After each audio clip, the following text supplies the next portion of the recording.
ka lang nila nakikilala pa, bigyan mo sila ng chance. Tandaan mo na mas importante ang nasa puso kaysa sa panlabas na anyo. O sige, kain na sa kawan.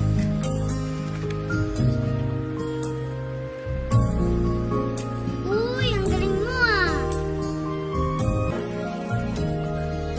Paano ba natin ito gagawin? Di ko